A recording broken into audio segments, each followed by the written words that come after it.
Hi guys! Hi everyone! Good evening! This is Manay Gina and welcome back sa aking YouTube channel. So guys, another mini vlog for today's video at ang ating pag-uusapan ay walang iba kung hindi si Maymay Intrata at si Joaquin Enriquez. So ganap ni Maymay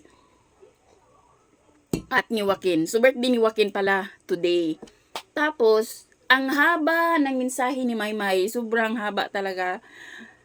Sabi ko, ay, napaka-sweet naman ng aming Inday Maymay talaga naman. Oo, in love na in love talaga. At alam mo yung nakakatuwa lang talaga kasi nung nagmensahe siya, nag-post sa kanyang IG. Uy, nag-reply din itong si Joaquin na ang sweet-sweet din naman. Talagang pinagtagpo talaga yung dalawa na sobrang sweet. No, ang galing lang kasi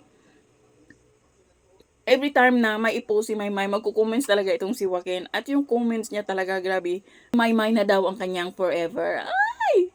Sana all. Kinilig. Kinilig ako sa love life ng iba. Bias talaga ako kay Maymay. Bahala kayo. Basta ako, Maymay. Iwan ko ba? Sobrang ako kay Maymay. Gustong gusto ko kasi si Maymay. Sorry na lang. Kasi bias ako. At inaabangan ko yung mga ganap ni Maymay.